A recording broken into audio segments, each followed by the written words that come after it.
Шекеринска, веќе со одлична динамика ги спроведувате дело договореното на 20 јули. Сметате ли дека со оваа динамика ќе може да се одржат регуларни избори во декември? Ако сите го почитуваат договореното, на 31 август ќе имаме состанок на кој дефинитивно ќе може да се каже дека Македонија е спремна за избори.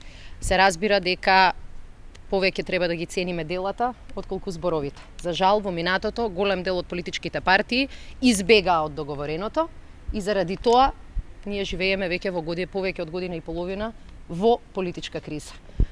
Денеска она што се случуваше во Македонското собрание не беше многу охрабрувачки.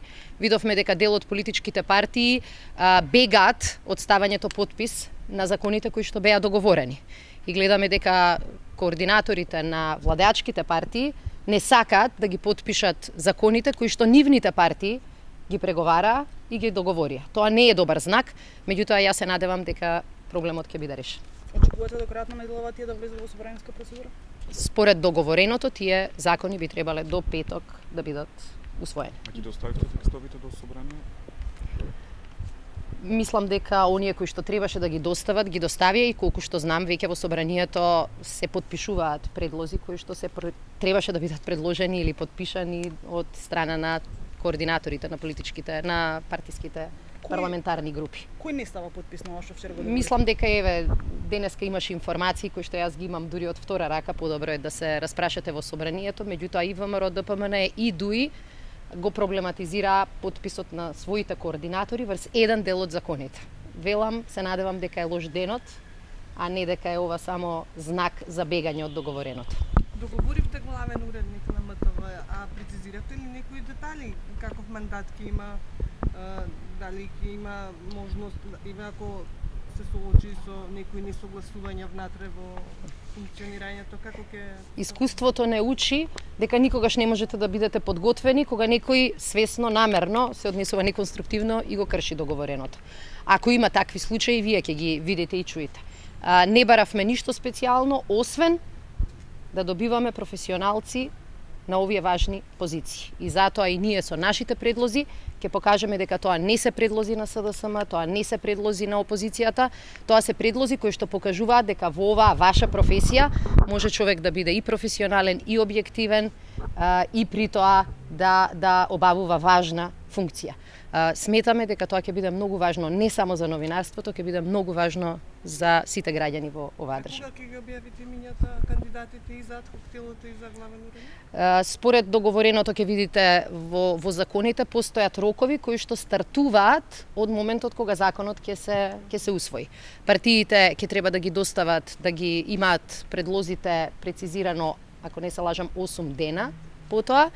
И сето тоа зависи од денот кога ќе биде усвоен законот. Рокот за формирање на адхок телото генерален е 19 август.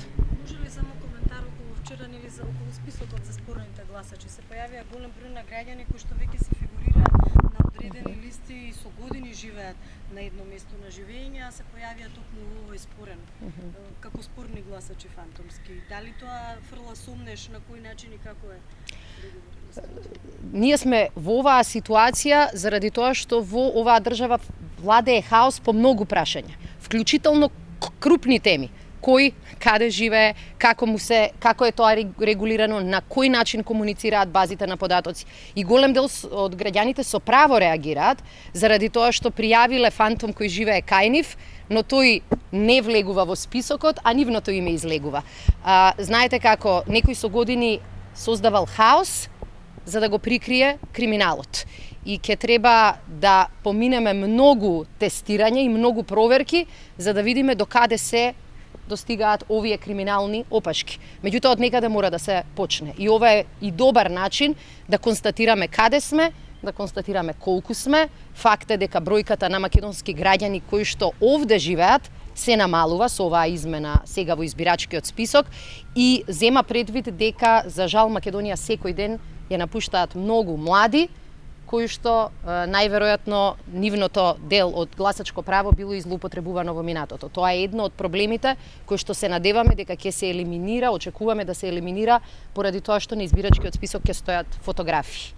И тоа значи дека никој нема да може да го злоупотреби нивниот глас за да ја фалсификува волјата на граѓаните. Благодарам. Само што едно Значи, законската обврска да стојат фотографии на избирачкиот список постоеше и кога имаше уште информации дека изборите ќе бидат во јуни. Меѓутоа ДИК излезе со став дека нема време и можност тоа да го исполни. Може ли да се случи тоа и за овие избори? Не, последниот пат ДИК излезе со таквата теза откако тогашниот дополнителен министер за внатрешни работи Чавков излезе со писмо во кое го тврдеше истото.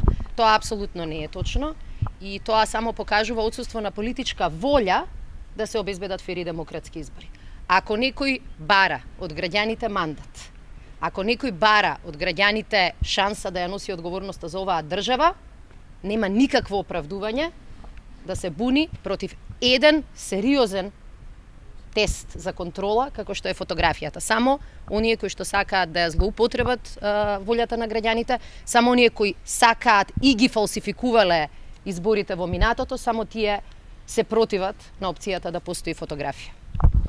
Јавниот повик, го објавивте сега, тоа ќе биде дел од законските измени или се однесува само на членовите кои вие што требало според првичниот договор да ги предлагате?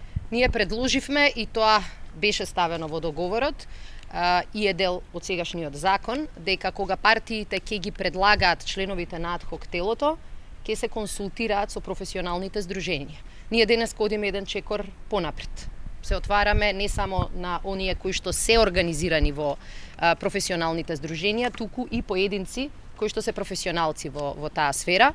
Во делот на главен и одговорен уредник на МРТВ таквата обврска не постоеше. Ова е резултат на нашата желба во Македонија да се менува политичката култура. Ниту сето знаење, ниту сета памет е собрана во политичките партии, ниту пак новинарите кои што и професионалците во медиумската сфера кои што работат во Македонија, сите се дел од политичките структури. Напротив, најголемиот дел од луѓето кои што работат во оваа сфера сакаат само да бидат оставени слободно и професионално да се ја вршат својата задача. Ние со ова покажуваме политички гест дека сакаме таков да биде начинот на практикување на власт, таков да биде начинот на водење на политики во медиумите. Те луѓе се пријавуваат, извинете што, треба вас да ви достават како политичка партија барање или пак вие предлагате целосно менување на системскиот начин на решавање на проблемите? Да, ние предложивме системско менување на работите и тој предлог беше поддржан и од страна на Сдруженијето на новинари на Македонија, синдикатот и некои други професионални здруженија. Овој закон долго време чекаше на амин од политичките партии, ние го предложивме во собранието. Тој предлог ќе значеше дека Агенцијата за медиуми, онаа агенција која што е клучен регулатор во оваа сфера, дека ќе биде избрана преку јавен повик на професионалци кои што нема да се избираат преку филтрите на власта. За жал, тој предлог ВМРО ДПМНЕ го одби. И тоа го правеше и го одбиваше и во почетокот на преговорите. Ова што сега го имаме како решение е адхок, временно решение. Ние сметаме дека работите во медиумите треба да се менуваат систематски и тоа ќе го направиме по победата на изборите.